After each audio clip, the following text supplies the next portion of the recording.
Watch Mehdi Hassan fact-check J.D. Vance. How would you analyze what you're hearing in response to this murder from the left? From the left? I mean, just listening to the clips you played from the Trump administration, we're in a very dark moment. It's a very McCarthyite moment right now.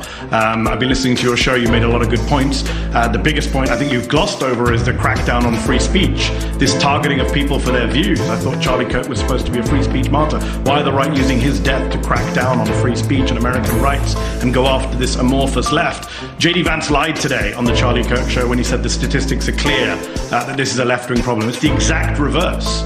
Right, exact reverse. You look at the ADL Center for Extremism, which looked at 444 people killed by extremists between 2013 and 2022, 75% of them by the right. You look at the University of Maryland study that was done for their terrorism center, which found that from 1948 to 2018, right-wing extremists more likely to carry out violence than left-wing extremists. You look at the head of the FBI, who Donald Trump appointed, Chris Wray, who said the #1 domestic terror threat in this country comes from religious and racially motivated extremists, specifically white supremacists. You can keep going. The National Institute for Justice found that the majority of incidents since 1990, violent terroristic acts, were right-wing extremists. The single biggest day of political violence, Chris, in our lifetimes in this country was January 6th, 2021, when right-wing extremists attacked the Capitol, injured police officers. They were ideologically motivated. You and I agreed it was an insurrection at the time. So it's bizarre for Vance to go on to TV or go online and say the exact opposite of what both the official statistics say and the think tanks say. All of our evidence tells us. I mean, there was a Democratic lawmaker, Chris, I don't know how many times we have to say this,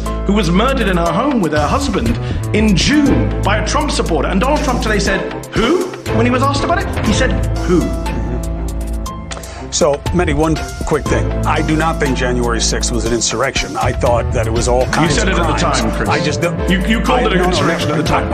You did. You did. No, I checked I never thought. Okay, go ahead. Show it to me. Check it out. I never thought that they were trying to take over the government. That's what an insurrection is. But it doesn't matter. It was bad. But we're dealing with new bad stuff. But it was political violence. We can agree, right, Chris? It was political violence. 100%.